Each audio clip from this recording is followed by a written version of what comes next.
Yeah, how are y'all feeling after the first week?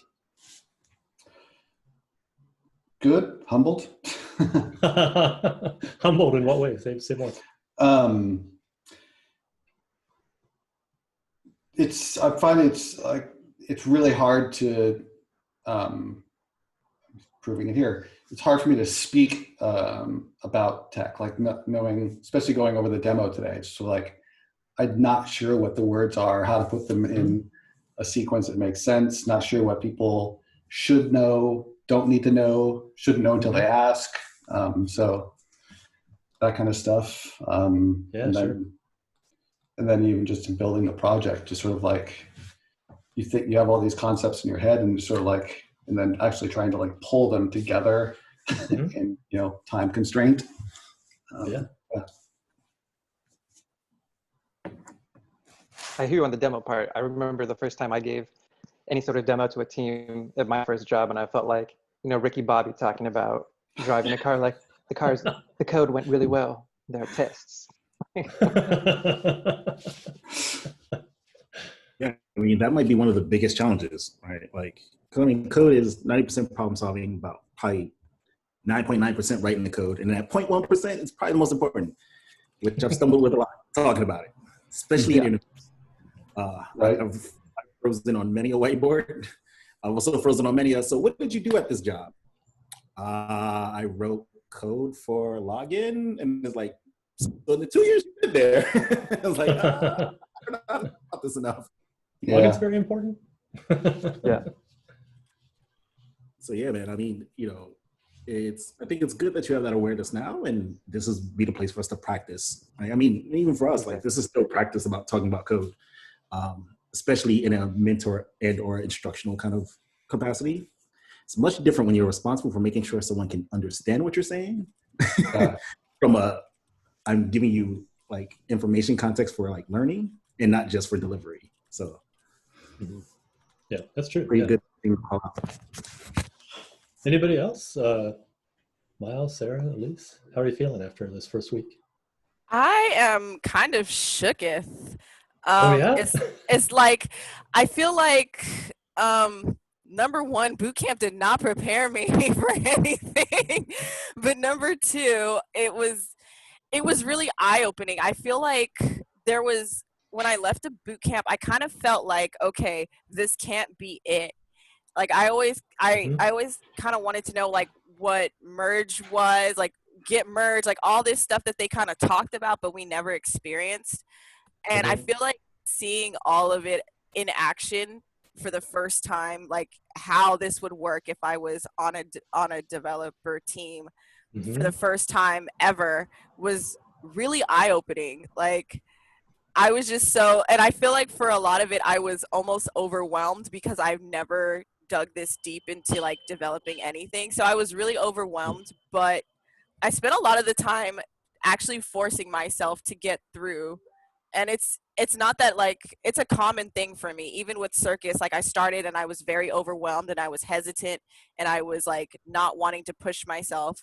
But this week I really pushed myself. Like I feel like I might not have gotten a lot done and I might not have been productive, but it was that initial like, okay, it's okay, you can do this, that I needed to get through. And I really like that was the most like the biggest part of this week for me is feeling like, okay, like having that first week where I'm like, okay, this is how things function, this is how things work, and I know that this is going to be how it goes for the next 8 weeks. Good.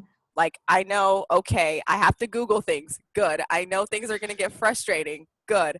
I know. Like it was the first intro week, so I feel really good. Honestly, I'm like uber excited. I like super happy, uber excited. I've been telling everybody like in my physical space about this, and I'm like, I'm so excited for this. That's great. That's great. Yeah. Yeah, definitely a learning curve with all just like the coordination with other people and how you use the tools and then just like the project itself, right? So there's a lot to be kind of ramping up on all at the same time. It was better to be overwhelmed and learning than underwhelmed and learning. And that's kind of like the tone of this week. Like I was so overwhelmed, but I was like, I'm not going to give up. I'm going to keep pushing. I'm just going to force myself to get through this. Yeah, nice. Cool. Should we move on to demos? Okay. Yeah, which pair wants to go first? Show us what you got. I'm down. Okay. All right, great.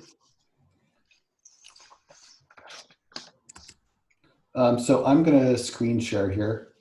Cool.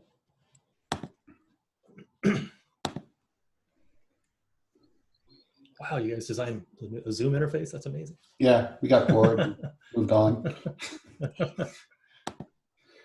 Okay, so let's see here. Just wanted to like kind of go over the AC. So like what we were, can everybody see this? I want to make sure. Mm-hmm.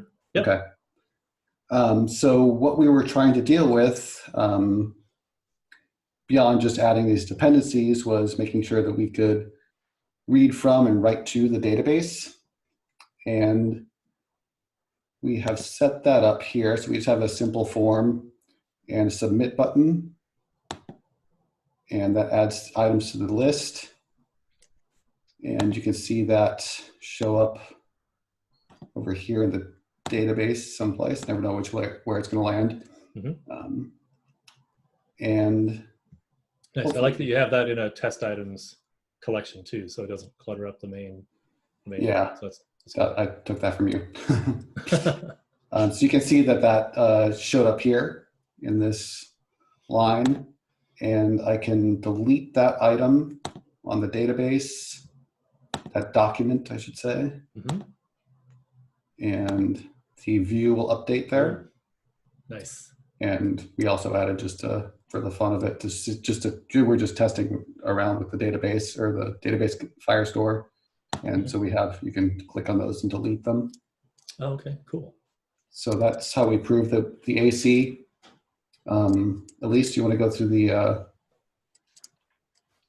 Definitely. code? Let's do it. Okay, so we downloaded two dependencies, React Firestore and Firebase. Mm-hmm. With React Firestore, it provides components to fetch collections and documents from Firestore. So with that, we are allowed to use the Firestore provider, which allows Firestore collections and document components to communicate with Firestore. Firestore provider gives our app the ability to read from Firebase. And with our Firestore collection, we are able to read the entire collection from the Firestore. That's the test items collection that we asked it to get for us. Yep. And we're also sorting those by name. Mm-hmm. So there's just some extra things that Firestore collection allows you to do. There's a number of different parameters depending on what you're trying to do.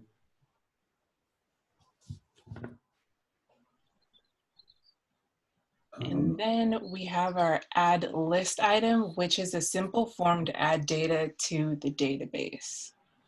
So that's what Scott demonstrated to you at the beginning of this demo. Mm-hmm.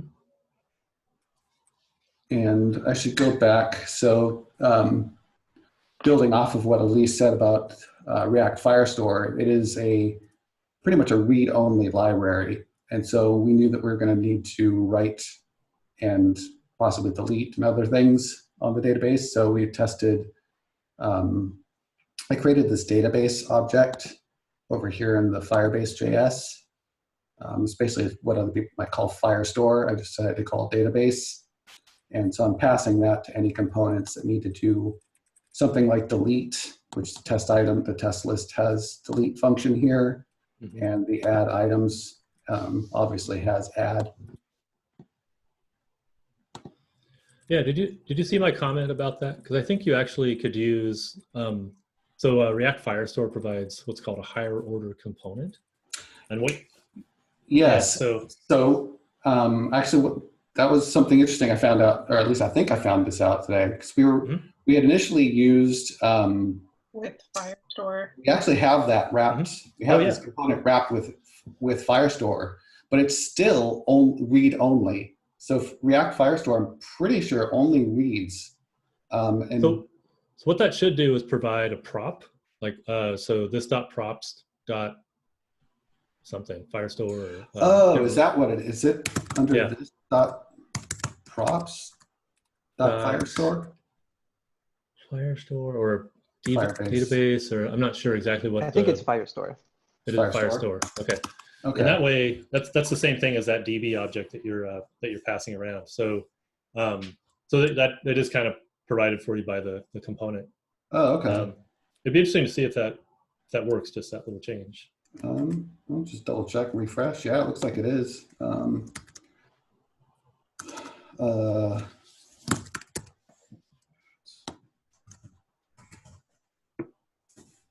Yeah, it does. Okay. Just the documentation, I couldn't figure that out, and it seemed like it was read only. Okay. Yeah, it's and you know, I don't know what you've used higher order components, but they were a little bit kind of mind bending for me at first. But yeah, I did somewhere in the documentation it does mention it. So yeah, the documentation definitely mentions that pretty prevalently, but they still only use it for writing, and also the top of the package it only mentions writing or reading from the database or reading from Firestore. So the components that you can use in your render function are only read only, but that's just kind of the nature of what you're doing. Okay. Because when you write to the database, you're doing something somewhat more imperatively. Mm-hmm. Okay. Interesting. Yeah, I could not find that. Great. That's awesome. cool. Nice work. Yeah, it's such a professional demo too. It's like had it like nailed, like buttoned up. Love it. And a lot of stuff done. Mm-hmm. Yeah. Sweet. I'm glad you guys enjoyed it. Yeah, Any thanks a lot. questions or more? Yeah, does this so for Sarah and Miles, like this, like when you looked at their PR and kind of looking at the code and stuff, do you feel like you have a sense for how to interact with Firestore and those kinds of things from what the other pair did? Who is that question to, Andrew? That was Miles and Sarah. Okay. Just because this coming week, everybody's going to be interacting with the database. So, Yeah. you know, if you were on the pair that didn't do that this week, you're going to have more to kind of like take on this coming week. But the nice thing about this is that there's sort of a pattern set, so you can see you have an example of how to read and how to write and how to delete too. So it's all kind of right there. So I like, feel like could oh, you no, you can go ahead. Could you share like the documentation that you use or any tutorials or anything? Because I probably could use just to read about it, because I've never done anything like that before. Absolutely. I'll send that to you. So this Yeah, is that's what I was gonna say. Like, I feel like having seen somebody else's project, I would need to read a little bit more. mm-hmm. I feel like this is a point. What is it? What is that thing people always say in medical school? See one, do one, teach one, or something like that. Mm-hmm. I feel like I've seen it. Now I need to do one and kind of teach myself, and then maybe like write a blog and teach somebody later on. Yeah. Yeah, I'll send this stuff to you. Yeah, that's great. That's great. Good call out. Awesome. Good job. All right, let's see the other demo. Okay, I can share my screen then.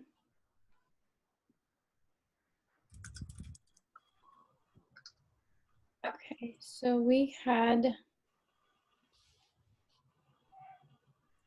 our acceptance criteria. We installed React Router DOM, which was basically handling our page views and stuff, and it allows you to use the back button and kind of just native user interface stuff that you expect as a user, but React needs this for it to happen, if I'm understanding all that correctly. So we used browser router root and link, and then we had it kind of working, but then we were trying to, part of the acceptance criteria was having the page that's viewed being highlighted. So we had a little bit of trouble with that, and then we found out about Nav Link. So this was something that was new to us, because this automatically styles the element that matches the current URL. So we were trying to use that and had some difficulty. And then Miles and Scott got it to work. So this, well, currently this is what it looks like. So in localhost, shopping page is the default page. So there's nothing. And then when you click on the add items, it's highlighted and then it changes the page view. And I did get so this is switching between components now. Before it was kind of just changing the URL. And so like the code, you import browser router as router. So router is wrapping everything. And then root was used for what I just did today. So it's linking to this component. So I have a shopping, and then you like import your components, shopping from, and then they're in a components folder. So that's our two components. And then the nav button is our two, like our buttons. And then this is the text that's on our buttons. So, and then a thing that I found out today, because I was having trouble. So this exact word is very important. So exact, if I remove it and save, I don't have to refresh, but whenever I click this one, it was taking both of them because both the URLs have a slash in them. So it took me a little bit to figure that out. So before you change it back, change the order of the routes. So put the route /add above in the code above the other one. Above.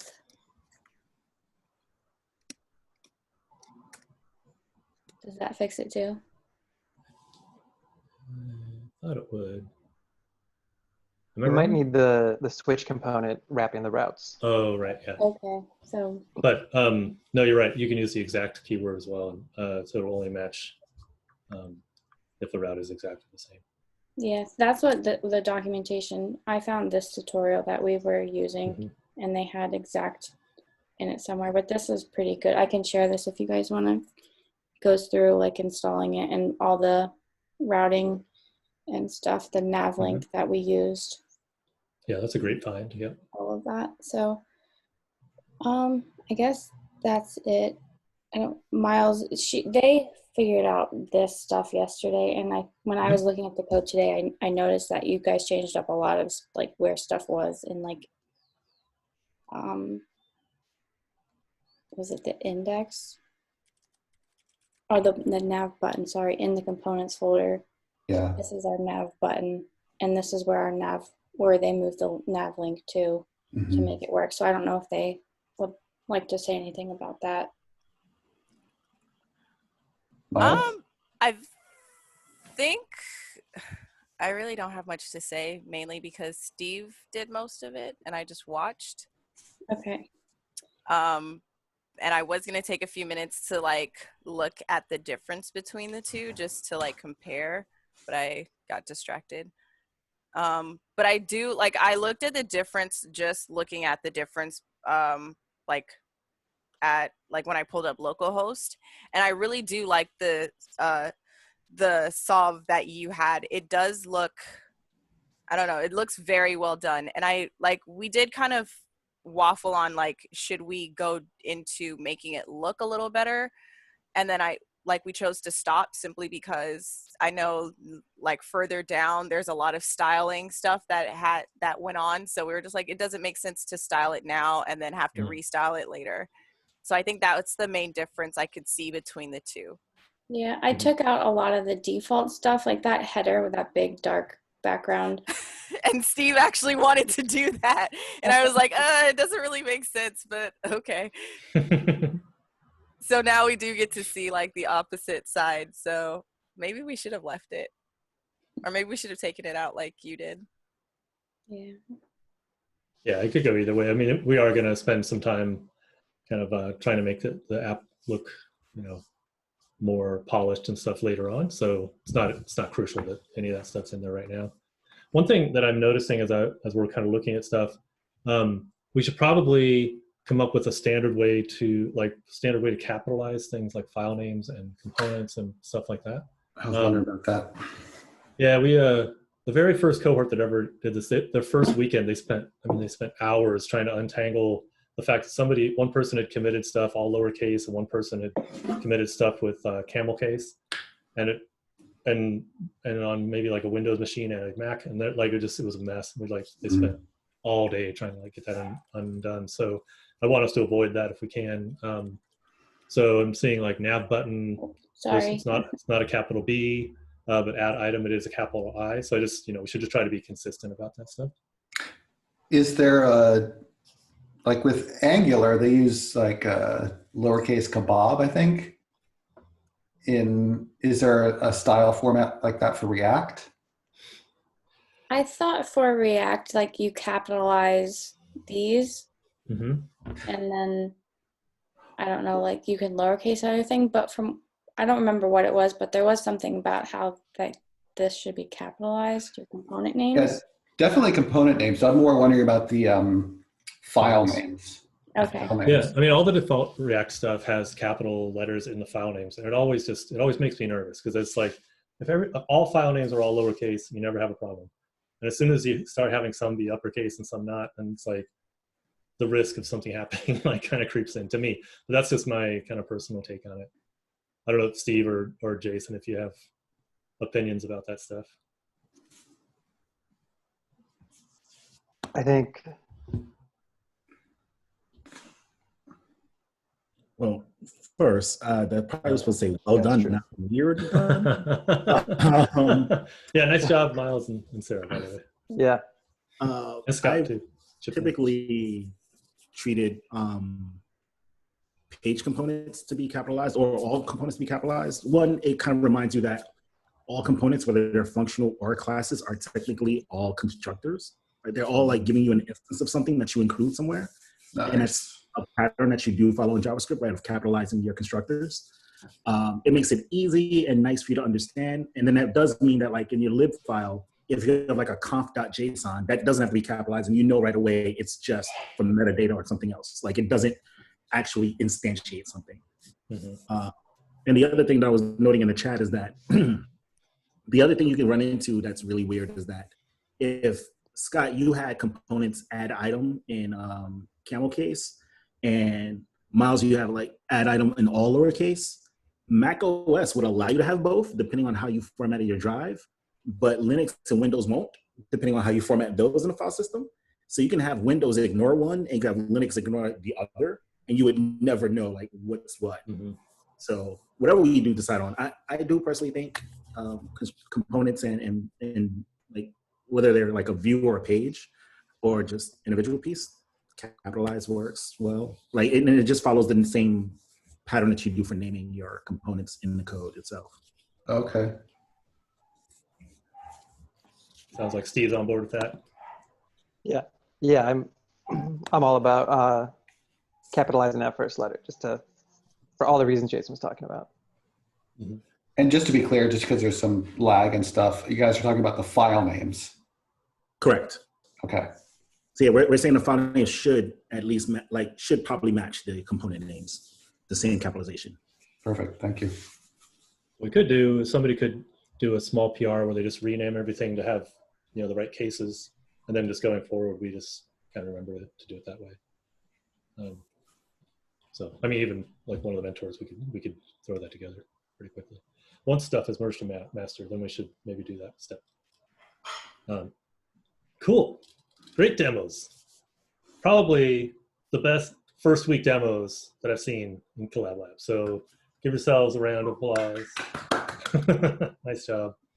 And also, fun to see. Great way of pivoting mid-sprint and using the new PR format and just jumping right into it. Like Sarah, I saw that you and Miles both had the screenshots. At least you've adapted and ported over your PR and then just added more detail. So yeah, shouts to all four of you for adapting like this, especially in a process that's new for most of you. Oh, that was all Sarah. So props to Sarah on that. She really took that on and did it. And I kind of just watched, and because I had never done a pull request before. So I also want to give props to Sarah because your example was so beautiful that like, if I ever, I feel like now that's going to be like my standard because I don't know any better. So I'm like, this was like such a beautiful pull request. It's so organized and pretty with screenshots. I like this. That's awesome. Thank you. Cool. Great work. So we're going to spend a little time. Steve's going to talk to us a little bit about code reviews. So I know code reviews and writing PRs and those kinds of things are new to a lot of people. It's something, I mean, engineers who've been doing it for a few years still get kind of like, I don't know what to say in a code review, like sometimes and stuff. So Steve's going to just try to simplify that for us, try to give us a little bit of some pointers and that kind of thing. And yeah, then we can have a little discussion about it too before we move on to next week's work. First, let me unmute myself and share my screen. Can you all see? Yep. Yes. That? Cool. Yes. So code reviews. Here we go. So we're going to basically talk about 3 things. What is a code review? Why even do it? And what are the properties, what are the aspects of a good code review? So the first thing is, what is it? It's really a conversation between one or more other developers that didn't necessarily write the code. It's almost like an asynchronous pairing, essentially. You put your ideas out there, you're proposing how you're going to make some changes to the master branch or the remote, essentially. And then other developers come in and just basically weigh in on it and give opinions, ask questions, poke and prod, and try to make sure that it's in the best possible state to go and merge. And if they approve, you're good. If not, then they'll ask for some changes, ask for some updates, and then the process will just kind of like be a rinse and repeat. So some terminology you might see in your PR if it's being held up, where someone says, you got to make this change, or maybe something's not working, then you'll hear someone say that my PR is blocked. And oftentimes just kind of a rubber stamp or someone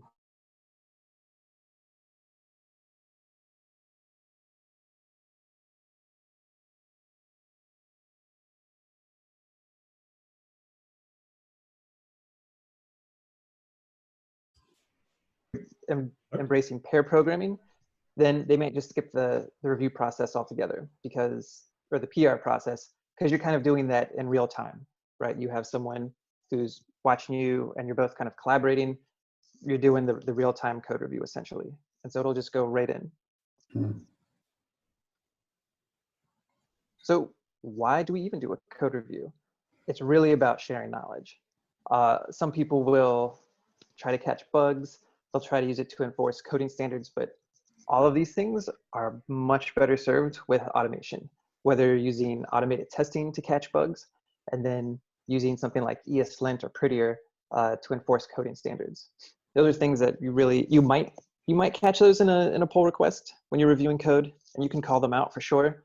But by and large, it's not the purpose of the review. You're really looking to share knowledge of not only what you're doing, but kind of why, share the approaches of why you chose the paths that you did, and then kind of get some feedback on that. So it's totally fine to not be 100% certain on the approach you're taking, and then you just kind of leave comments, leave the breadcrumbs for the reviewer to come by, and you can use that to really get a better sense of, did I take the right choice? Was there an option that I wasn't even thinking about? But that's the big purpose of your code review. And then, so what makes a good code review? It starts off with the person who's opening that pull request, right? So having a really solid description, something very thorough, which both teams did a great job of this week. And going through the description is the first part of it. The second part is going through, and as the person opening the pull request, you can go through your code and leave comments. A lot of people call it a pre-code review or a self-review. You go through, and that's where you can call out things where you might be uncertain about an approach or something that you want to draw attention to in particular, like, start here and go, you can kind of direct the reviewer through your pull request if it happens to be kind of big. Another thing is start by asking questions. So just even coming out saying, I don't understand why you did this, or I don't understand what this library is or what this approach is. And don't forget to praise. It's always we're all working hard. We're all putting a lot of effort into this. And so it's great to recognize that effort and just say, whoa, this looks really great. I really liked the choice you made here. And then default to approval. You don't want to be blocking somebody. We should all kind of default to trust. And we all want to put in the best code. We all want to put out the best work. And so unless it's something just really terrible, or not terrible, but unless it's something that's going to be breaking things, then just approve, and you can trust that that person is going to take your comments and do something with them. And then as a reviewer, if you learn something, let the owner know. A lot of times you might come into a pull request looking at the review and see a totally new pattern, totally new library, you know, some new latest and greatest feature of JavaScript. You might see in the pull request, let them know, say like, this is great. I never saw this before. Yeah. And yeah, so let's break down a pull request. So some of the highlights that we're going to see here are a really thorough description, links to documentation and the issue, things that, again, both teams did, acknowledging good stuff that's in the PR and asking questions to clarify. I'm just going to open the link here.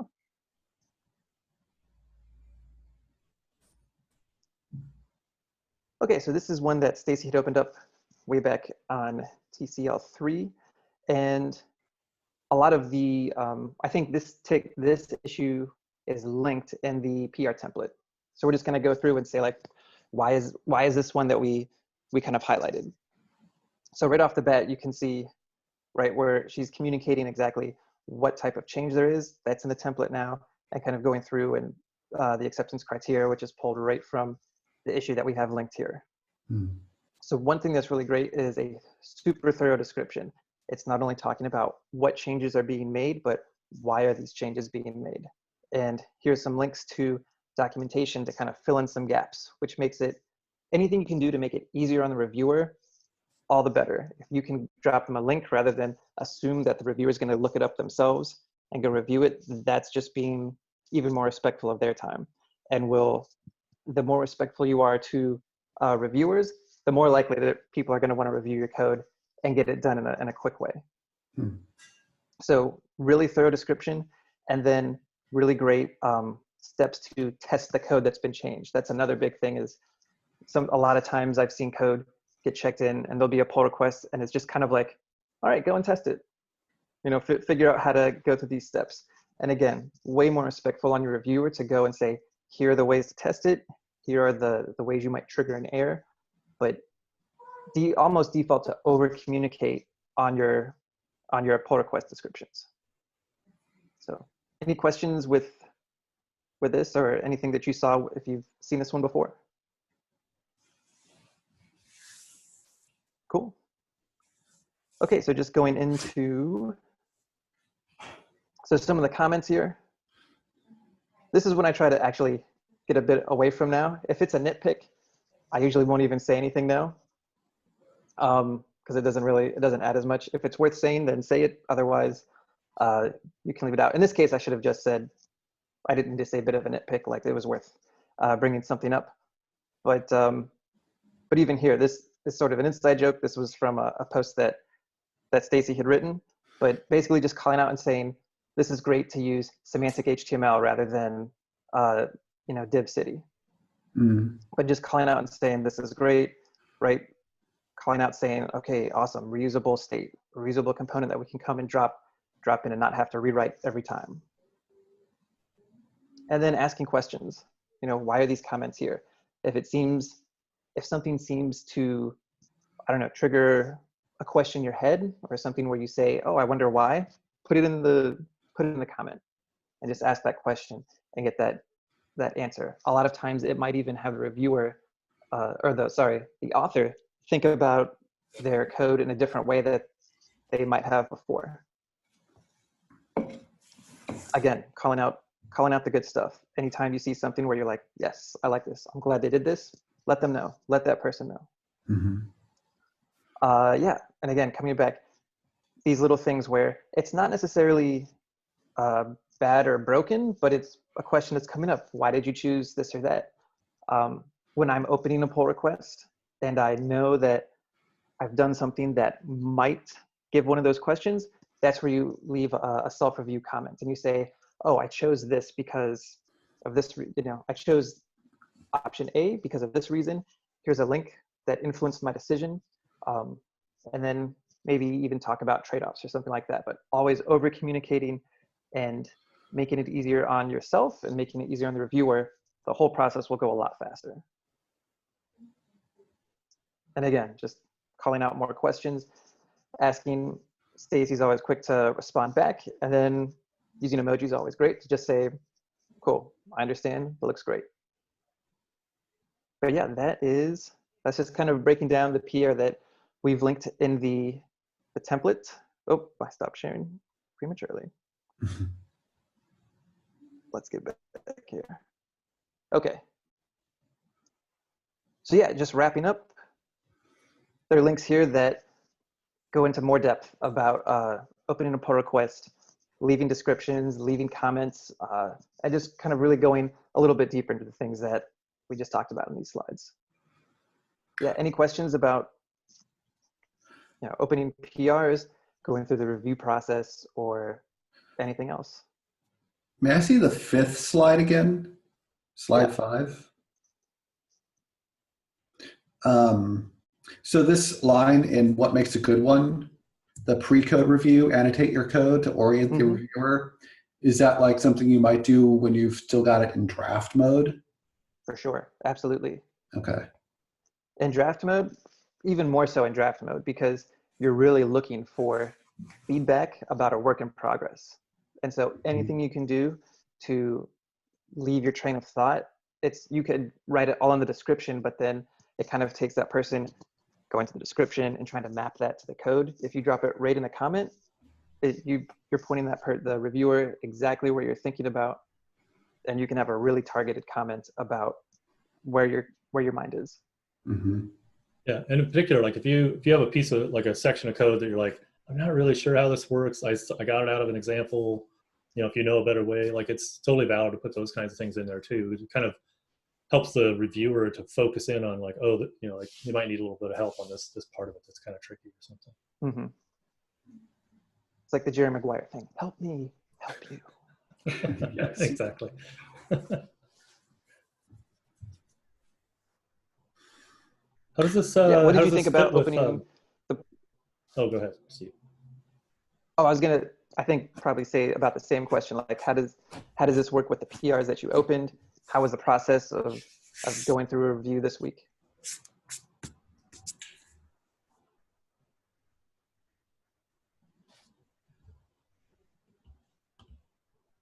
It was a lot for me, I guess. Just navigating through Git and then understanding. Well, I didn't know anything about what I was reviewing, so I guess when we started adding the detailed steps on like how to download it and stuff, I could like and run it and what I'm looking for, that helped a lot. But then just, I guess, it was like me just default just approve and trust that they did it right because it was working, because I wasn't able to look at the code and say like maybe do it this way or anything like that. So I guess I struggled with just approving it or making comments if I don't know what I'm looking at. So there's a lot to learn, but it went okay. Mm-hmm. Well, and it's totally valid too, just to say, why did you use this, or what is this? I'm not even just calling out and asking a question for the author to respond to, either in the PR or just pinging them on Slack. But it's totally fine to keep that communication going back and forth. Sharing knowledge. Mm-hmm.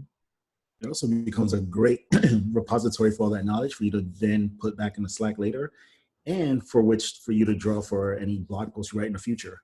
Because all that context and all that learning is now captured in place. So even when the PR is closed, so long as you don't delete the PR, you can go back and see the full conversation of the PR too. I've done that plenty of times where I'm like, I'm sure I Googled this before, huh? And then I read through PRs, I'm like, oh yeah, huh.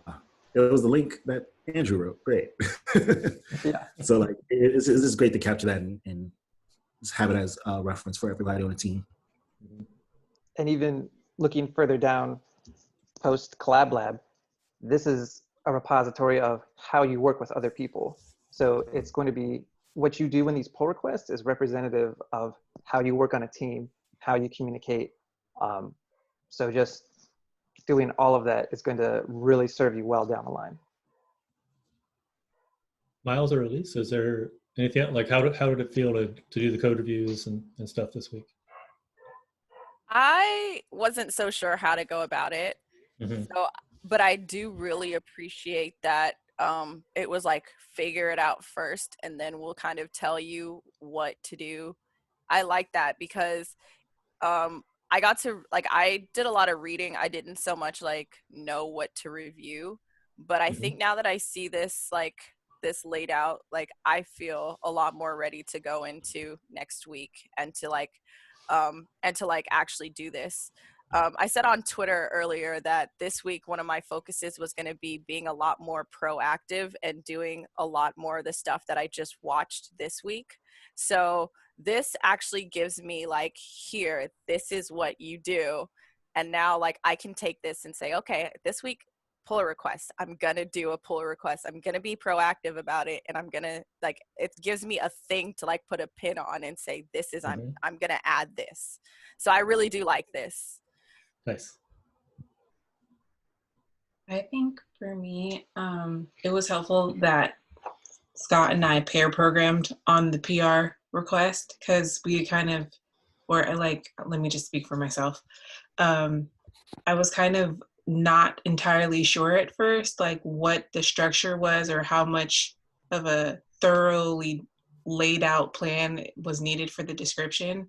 But I feel like we kind of got through it fairly well. And if it wasn't for him, I felt like I would be pretty lost in some aspects of it.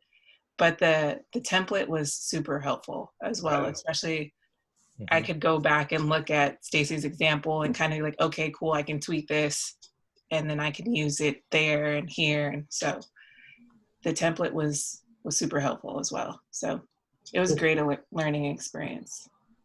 Yeah, I love the template. Mm-hmm. Yeah, and that's very real world. I mean, we basically borrowed that from Zapier. It's basically the same format that we use there. So yeah, that's cool. Great. Thanks, Steve. Anything else? Any other questions or comments about the learning module? Thanks. Cool. Awesome. While Steve was presenting, I got the pair bot to actually trigger. So the new pairs are in the channel between Miles and Elise and Scott and Sarah this week. So let's look at the project board. So I guess we still need to get both PRs from this week merged into master. Yes. But I think they're both approved, and so that shouldn't be too difficult. I have a question, but okay, yeah, sure. So originally I had, like I showed during the demo, I had created that database and passed that down to my component, which happened to be wrapped with Firestore, so I didn't need it. Should I toss that stuff and use the this.props Firestore and like push that and merge that, or just go with where it is now?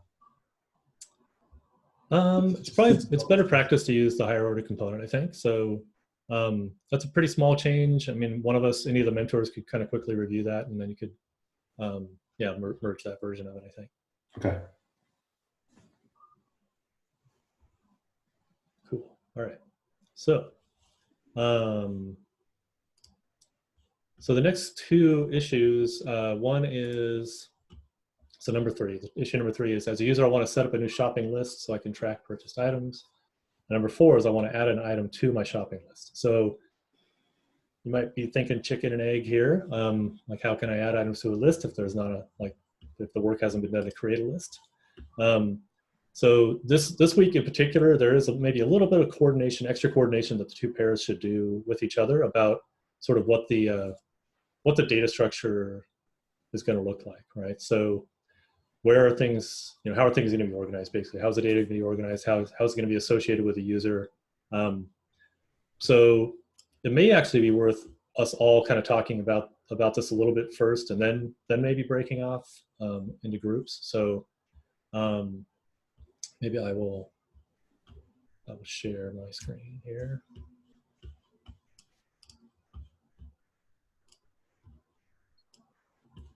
All right, so we have, these two are in review. They should be, we'll have those done soon. So number 3 here. So I want to set up a new shopping list so I can track purchased items. So a shopping list consists of a set of items associated with the user's token. So we're not doing any kind of username and password type authentication here. It's just a token is used to associate a device with a particular list on the database. So what happens is we have a script here that I'll show you in a second to generate a new unique token. You save the token in local storage. So local storage, if you don't know, is just a way to save little bits of information to your local drive.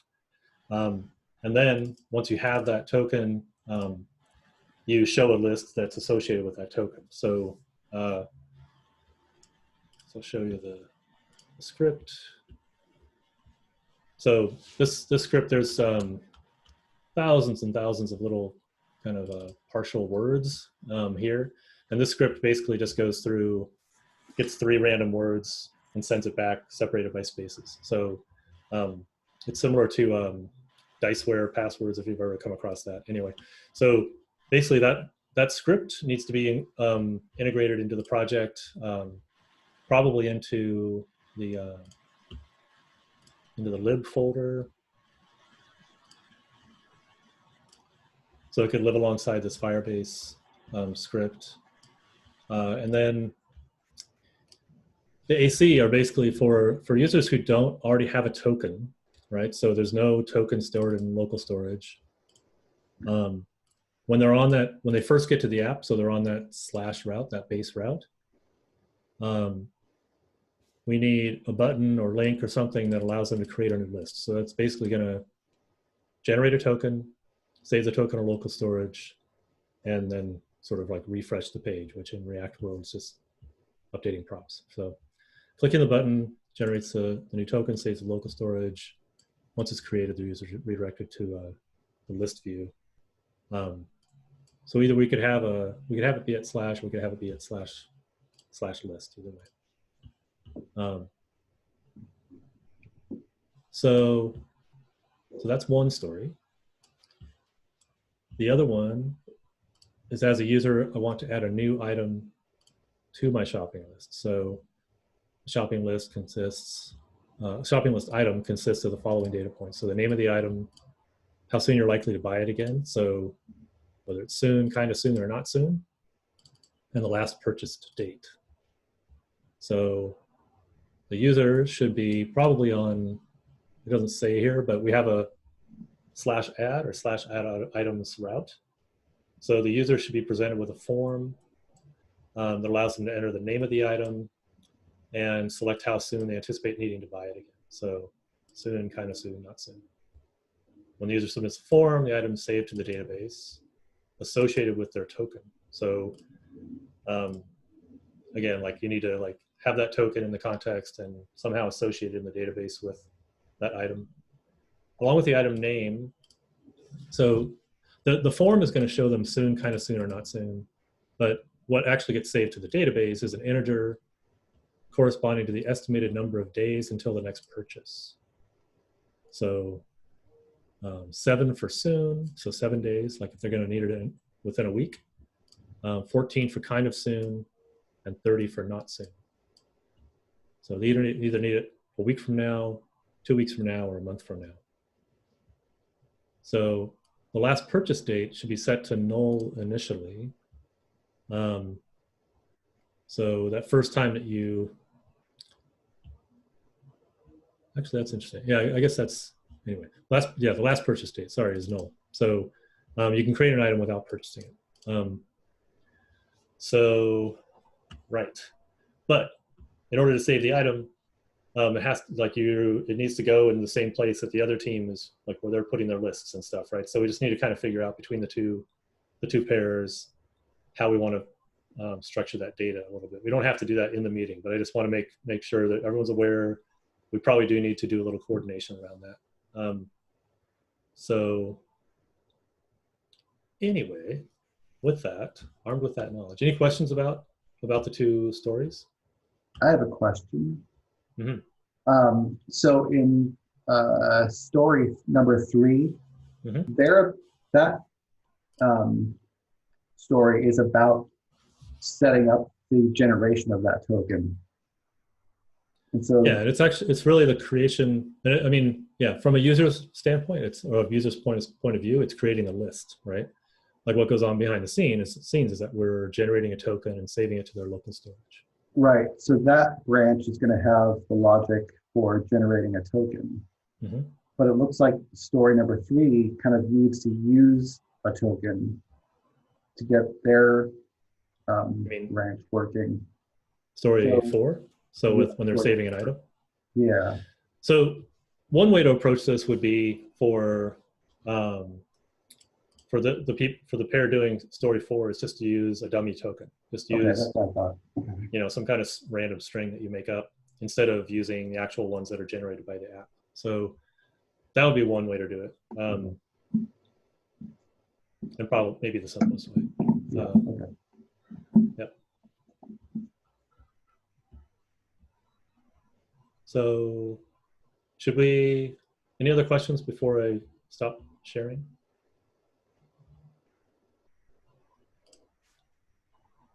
Sarah, Elise, Miles, anything? Right. Which pair would like to do which story? Sarah, what are you thinking? I'm okay with either. They're Mhm. both going to be a bit of a learning curve. Mhm. Can I pick number 4? Yes. I'm okay with that. Everyone all right? Okay with that? Yep. Okay. Yeah, I was also leaning towards number 4 too. All right. Awesome. So I was leaning towards 3. So Like it's a bit of a learning curve, but I do kind of like, I do like the whole, wait, did I click the wrong one? Wait, maybe I was reading the wrong one. Yeah, I do like the whole fact of like the integer and having to deal with the soon, kind of soon, not soon part. Mhm. and I'm really interested in getting into local storage and stuff. Mhm. Perfect. Great. All right. So those are assigned. In GitHub, I forgot that you weren't watching my screen anymore. I thought you were seeing me assign you to the issues. But anyway, do we want to take 10 minutes or so? We have, well, we're down about 6 minutes of scheduled time, but do breakout rooms and have let's talk through with your mentor. I don't know which mentor wants to take which one. Steve has seniority. He can choose.